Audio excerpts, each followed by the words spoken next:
अस्सलाम वालेकुम students, general ledger के एक और सवाल के साथ हाज़िर हूँ। आज का जो हमारा सवाल है ये ईयर 2011 प्राइवेट क्वेश्चन नंबर 3 है। ये आप स्क्रीन पर अपने सवाल देख रहे हैं। Ledger and trial balance question number 3 है। The following is the trial balance of Shah Latif and company on March 31, 2011। तो ये ट्रायल बैलेंस में कुछ बैलेंसेस हैं। Cash 20,000, account receivable 50,000, merchandise inventory 60,000, equipment 40,000, accounts payable 30,000, salaries payable 15,000, bank loan 25,000 और capital 1 lakh रुपए। ये trial balance है। ये 31 मार्च के बैलेंसेस हैं।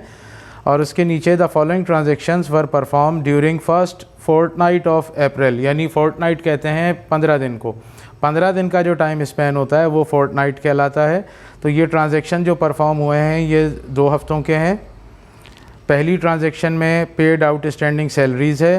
अप्रैल 6 में आप देख रहे हैं transaction collected 1/2 of account receivable है। अप्रैल 7 की एंट्री है, अप्रैल 10 और अप्रैल 14 की एंट्री है। तो चलें ये क्वेश्चन हम अब अपना सॉल्व करते हैं और फिर आपको बताते हैं। स्टूडेंट्स, इस क्वेश्चन में क्योंकि ट्रायल बैलेंस दिया हुआ है और रिक्वायर्ड में लिखा है prepare the ledger with opening balances on April 1 and post the above transaction directly there in foot and balance the accounts given है। तो ट्रायल बैलेंस में जितने भी अकाउंट्स आपको नज़र आए, cash, account receivable, inventory, equipment, account payable, salaries payable, bank loan और capital, इन सब के टी अकाउंट आप क्रिएट कर लेंगे। ठीक है, तो मैं अब आपको सबसे पहले कैश लिखा है तो कैश का टी अकाउंट बताऊंगा। देखें, Shah Latif and company general ledger, cash का लेजर हमने यहाँ बनाया। अब मैं तमाम एंट्रीज़ देखूंगा जिसमें कैश इन्वॉल्व होगा, तो पहले हम कैश का लेजर जो है इसको कंप्लीट कर लेंगे। स्टूडेंट, जब आप लेजर बनाना स्टार्ट करें तो आप 1 बाय 1 सारे लेजर बना लीजिए और एक एक एंट्री पढ़ते चले जाएं। एंट्री में जो जो अकाउंट आएगा आप उस रिस्पेक्टिव लेजर के अंदर उसकी अमाउंट डेबिट या क्रेडिट साइड में जहाँ पर भी हो उसको पोस्ट कर लें। वो ज़्यादा इजी तरीका है, लेकिन इजी तरीका ये भी है। तो इसमें देखें, जैसा कि मैंने यहाँ लिखा है 2011 अप्रैल 1 बैलेंस बीडी यानी कि एसेट्स का हमेशा नॉर्मल बैलेंस मैंने पहले भी बताया, फिर बता रहा हूँ, डेबिट बैलेंस होता है। तो देखें, मैंने डेबिट साइड में यहाँ 20,000 ये बैलेंसेस का था वो एंटर किया है। उसके बाद अप्रैल की 5 तारीख में कैश जो है वो 15,000 रुपये से क्रेडिट हुआ है। 5 तारीख की एंट्री है पेड आउटस्टैंडिंग सैलरीज़। हमने आउटस्टैंडिंग जो सैलरीज़ थी, जो कि ऊपर ट्रायल बैलेंस में आपको सैलरीज पेएबल दिया है, वो पे कर दी। तो इसकी जनरल एंट्री जो हमने पास की है, अपने माइंड में आप पास करें, सैलरीज पेएबल डेबिट और कैश क्रेडिट। चूँकि अभी हम कैश का लेजर बना रहे हैं तो मैंने यहाँ कैश में देखें अप्रैल 5 में कैश को क्रेडिट किया है 15,000 रुपये से। उसके बाद अप्रैल की 6 तारीख को कैश डेबिट हुआ है 25,000 रुपये से। अप्रैल की 6 की जो एंट्री है, collected 1/2 of account receivable. 1/2 means आधा अकाउंट रिसीवेबल हमने कलेक्ट कर लिया है। अकाउंट रिसीवेबल का जो ओपनिंग बैलेंस है वो देखें 50,000 रुपये दिया हुआ है। तो 50,000 मल्टीप्लाई बाय 1 डिवाइडेड बाय 2 कर देंगे तो 25,000 रुपये अमाउंट निकली। ये हमने कलेक्ट किया है कस्टमर से कैश। तो इसकी जो जनरल एंट्री बनी वो कैश डेबिट और अकाउंट्स रिसीवेबल क्रेडिट। जब रिसीवेबल का लेजर बनाएंगे तो वहाँ 25,000 क्रेडिट में अमाउंट एंटर कर देंगे। अभी हम कैश का लेजर बना रहे हैं तो कैश चूँकि इस एंट्री में डेबिट हुआ है, हम डेबिट साइड में 25,000 रुपये लिखेंगे, जो कि हमने ये देखें यहाँ लिखा है स्टूडेंट अप्रैल 6 25,000 रुपये। 6 तारीख के बाद 7 अप्रैल की एंट्री है, उसमें भी कैश डेबिट हुआ है। 7 अप्रैल की एंट्री है sold merchandise for cash ₹20,000 and on account ₹30,000। हमने मर्चेंडाइज कैश पर बेची 20,000 और उधार बेची है 30,000 रुपये। तो इसकी जनरल एंट्री जो पास हुई है वो cash debit 20,000, accounts receivable debit 30,000, ठीक है, और सेल्स क्रेडिट हो जाएगी 50,000 रुपीज़ से। स्टूडेंट, यहाँ पर आपको एक पॉइंट की बात बताऊँ, अब ये 7 अप्रैल की एंट्री में भी अकाउंट रिसीवेबल आ गया है 30,000 और ओपनिंग अकाउंट रिसीवेबल 50 था। तो बाज़ स्टूडेंट ये सवाल करते हैं, सर ये तो रिसीवेबल 80,000 हो गया, तो 80,000 का 1/2। नहीं स्टूडेंट्स, इसमें देखा ये जाता है कि वो जो हमने अकाउंट रिसीवेबल कलेक्ट किया था वो किस तारीख को था, 6 अप्रैल को। तो 6 अप्रैल से पहले का जो अकाउंट रिसीवेबल बैलेंस था उसका 1/2 आपको अमाउंट कलेक्ट हुई है। ये 6 तारीख के बाद 7 तारीख में हमने आगे मर्चेंडाइज़ क्रेडिट पर सेल कर रहे हैं, ठीक है। तो कैश यहाँ 20,000 हुआ, हमने ये देखें डेबिट किया 20,000। 10 अप्रैल की एंट्री में कैश क्रेडिट हुआ स्टूडेंट, हमने यहाँ क्रेडिट किया है। Paid 1/3 of the account payable, तो अकाउंट पेएबल 30,000 है। 30,000 मल्टीप्लाई बाय 1 डिवाइडेड बाय 3, तो 10,000 रुपये अमाउंट हमने अकाउंट पेएबल पे किया है। तो ये कैश हमने क्रेडिट किया 10,000। कैश की तमाम ट्रांजैक्शन कंप्लीट हो गई। अब आप इसकी फुटिंग करें, 20, 25 और 20,000 इन सबको प्लस करें, ये 65 बन गया। ये टोटल यहाँ लिख दें। ये एसेट्स है, एसेट्स का हमेशा जो डेबिट साइड होती है वो बड़ी साइड होती है, तो यहाँ पर हमने 65,000 लिखा है। इस लेजर की फुटिंग की है, ये 25,000 है। 65,000 कैश हमने रिसीव किया, 25,000 हमने अदा कर दिया, तो बाकी कितना बच गया, वो बैलेंस ये आ गया 40,000। ठीक है स्टूडेंट्स, ये बैलेंस कैरीड डाउन कहलाएगा। यहाँ पर आप लिख भी लें, ये बैलेंस कैरीड डाउन कहलाएगा इसका, ठीक है। और उसके बाद ये बैलेंस जो है यहाँ ब्रिंग डाउन किया हमने, 40,000 मई 1 को बैलेंस ब्रिंग डाउन किया है। नेक्स्ट हमारा जो अकाउंट है वो अकाउंट रिसीवेबल का है। अकाउंट रिसीवेबल का ओपनिंग बैलेंस यहाँ हमने पोस्ट कर दिया है। 7 तारीख की एंट्री में अकाउंट रिसीवेबल डेबिट हुआ है, 30,000 से हमने यहाँ डेबिट किया है इसको।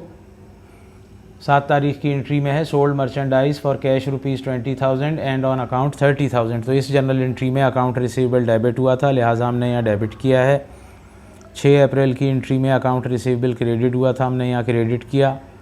अकाउंट रिसीवेबल की एंट्रीज़ कंप्लीट हो गई। उसके बाद हमने यहाँ फुटिंग की 80,000, ये टोटल 80 बना।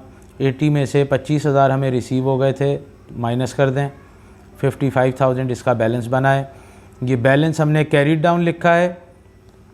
इस बैलेंस को हमने देखें यहाँ पर डेबिट साइड में ब्रिंग डाउन किया है। मई 1 बैलेंस ब्रिंग डाउन हमने लिखा है। ये एसेट्स है और एसेट्स का नॉर्मल बैलेंस हमेशा डेबिट होता है। फिर मर्चेंडाइज इन्वेंट्री का टी अकाउंट है, इसमें ओपनिंग बैलेंस हमने 60,000 डाला है। मर्चेंडाइज इन्वेंट्री की कोई भी एंट्री मौजूद नहीं है, यानी किसी ट्रांजैक्शन में मर्चेंडाइज इन्वेंट्री नहीं आया है, लिहाजा इसी 60,000 की हमने फुटिंग करके यहाँ टोटल किया है। ये बैलेंस हमने पहले क्लोजिंग यहाँ राइट साइड पे उतारा ताकि लेजर का टोटल दोनों तरफ बराबर हो जाए। ये 60,000 बैलेंस बराबर हो गया। फिर इस बैलेंस को मई 1 को हमने ब्रिंग डाउन किया है, ये 60,000 रुपये। इसके बाद हमारे पास इक्विपमेंट का लेजर है स्टूडेंट्स। यहाँ पर कंपनी का नाम और जनरल लेजर हेडिंग लगा लीजिएगा, ठीक है। इक्विपमेंट का टी अकाउंट हमने बनाया। इक्विपमेंट का ओपनिंग बैलेंस है 40,000। इक्विपमेंट इसके अलावा किसी और एंट्री में मौजूद नहीं है, इसकी हमने फुटिंग की है। 40,000 यहाँ टोटल लिखा। ये बैलेंसिंग फ़िगर यहाँ उतारी क्लोजिंग पहले इसकी। 40,000 लेजर दोनों तरफ बराबर हो गया। फिर इस बैलेंस को यहाँ बीडी साइड में हम ट्रांसफ़र किया, यानी डेबिट साइड में ले आए। बैलेंस बीडी हमने लिखा है मई 1 को। इक्विपमेंट के बाद अकाउंट पेएबल का लेजर है। अकाउंट पेएबल का ओपनिंग बैलेंस हमें जो गिवन दिया गया है वो 30,000 है। उसके बाद अप्रैल की 10 तारीख को अकाउंट पेएबल डेबिट हुआ है 10,000 रुपये से, तो ये 30,000 फुटिंग यहाँ पर लिख दें, ये 10,000 फुटिंग लिख लें। 30,000 टोटल पेएबल था, जिसमें से 10,000 हमने पे किया, तो हमारी लायबिलिटी डिक्रीज़ हुई, इसलिए ये डेबिट हुआ था। 30 में से 10 माइनस कर लें, बैलेंसिंग फ़िगर यहाँ पर लिखी जाएगी, क्योंकि लेजर की ये साइड शॉर्ट है। ये यहाँ पे 10,000 है अमाउंट, यहाँ 30 है टोटल। 20,000 हमने यहाँ लिखा, 20 और ये जमा 10, 30 टोटल हो गया, दोनों तरफ लिख दिया। फिर इस बैलेंस को 20,000 को हमने यहाँ ब्रिंग डाउन किया है मई 1 में। उसके बाद हमारा लेजर है सैलरीज़ पेएबल का। सैलरीज़ पेएबल का हमने ओपनिंग बैलेंस डाला 15,000 और अप्रैल की 5 तारीख को हमने ये सैलरीज़ अदा कर दी थी, तो सैलरीज़ पेएबल को हमने डेबिट किया।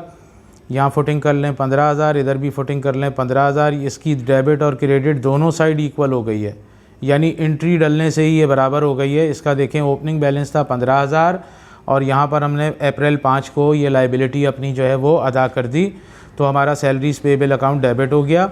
तो यहाँ इसका बैलेंस नील हो गया, यानी बैलेंस कुछ भी नहीं है, अब इसका ज़ीरो। देखें यहाँ मैंने कहीं मेंशन नहीं किया है कि इसका कोई क्लोजिंग बैलेंस निकला है। ये 15,000 और 15,000 ये लेजर हमारा कंप्लीट हो गया। इसके बाद बैंक लोन का लेजर बनेगा। बैंक लोन अप्रैल 1 को बैलेंस है हमारे पास 25,000 रुपये।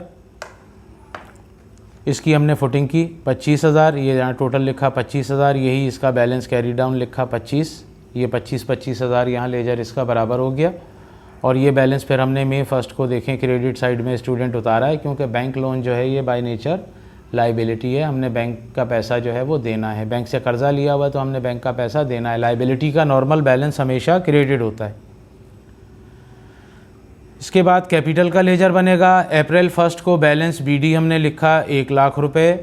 अप्रैल की 14 तारीख को एडिशनल इन्वेस्टमेंट हमने की है मज़ीद, जो कि पैसा हमने बैंक में डिपॉजिट किया है, लेकिन ये एडिशनल इन्वेस्टमेंट है, यानी ओनर ने बिज़नेस में से कैश निकाल कर बैंक में डिपॉजिट नहीं किया है, बल्कि अपने पास से पर्सनल प्राइवेट रिसोर्सेज से अपने घर से वो पैसा और लेकर आया है और वो उसने बैंक में डिपॉजिट जा कर के किया है, तो ये भी कैपिटल कहलाता है। इसकी एंट्री बैंक डेबिट और कैपिटल क्रेडिट ये एंट्री पास हुई है। तो कैपिटल देखिए हमने यहाँ क्रेडिट किया है 25,000 से, ये 1.25 लाख रुपए हो गया। 1.25 लाख आपने यहाँ फुटिंग कर लिया, ये टोटल उतार लिया। यही बैलेंस आपने यहाँ उतारा है अप्रैल 30 को 1.25 लाख रुपए। कैपिटल का बैलेंस हमारा जो क्लोजिंग बन रहा है वो 1.25 लाख है। ये डेबिट और क्रेडिट देखें लेजर का यहाँ टोटल बराबर हो गया। अब इस बैलेंस को मई 1 बैलेंस बीडी और 1,25,000 रुपये यहाँ उतार लें।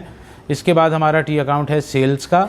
सेल्स का ओपनिंग बैलेंस वगैरह कुछ भी गिवन नहीं दिया हुआ था। ये 7 तारीख को हमने मर्चेंडाइज़ बेची थी 20,000 कैश पर और 30,000 क्रेडिट पर, तो टोटल सेल थी 50,000 रुपये। ये 50,000 हमने यहाँ लिखा, इसकी फुटिंग की, यहाँ टोटल उतार दिया 50,000। डेबिट साइड में क्योंकि कोई अमाउंट मौजूद नहीं थी तो पूरा ये 50,000 यहाँ बैलेंसिंग फिगर डालेंगे ताकि ये लेजर दोनों तरफ बराबर हो जाए। अप्रैल 30 को हमने बैलेंस कैरी डाउन किया है 50,000, तो ये दोनों साइड जो है लेजर की देखें यहाँ बराबर हो गई है। उसके बाद ये जो अप्रैल 30 का बैलेंस है ये क्रेडिट साइड में आप ले जाएंगे, क्योंकि सेल्स बाय नेचर हमारी रेवेन्यू है। रेवेन्यू का नॉर्मल बैलेंस हमेशा क्रेडिट होता है, कभी भी डेबिट बैलेंस नहीं आएगा इसका। तो मई 1 को बैलेंस हमने यहाँ पर ब्रिंग डाउन कर लिया इसका।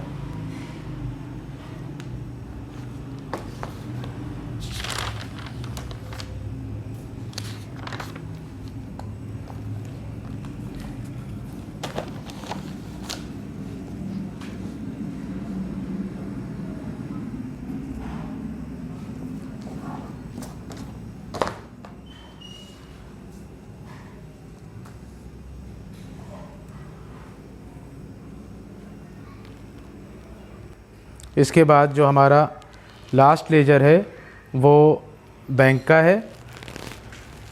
बैंक अप्रैल 14 को 25,000 से डेबिट हुआ है, हमने यहाँ डेबिट साइड में अमाउंट एंटर की, इसकी फुटिंग की है और यहाँ 25,000 लिखा है। यही बैलेंस हमने यहाँ कैरी डाउन किया महीने के आखिर में 25,000। लेजर की ये दोनों साइड देखें बराबर हो गई 25,000 और फिर इस क्लोजिंग बैलेंस को यहाँ हमने ब्रिंग डाउन किया है। मई 1 में बैलेंस बीडी 25,000 रुपये लिखा है और ये हमारा सवाल यहाँ पर जो है ये कंप्लीट हो गया है।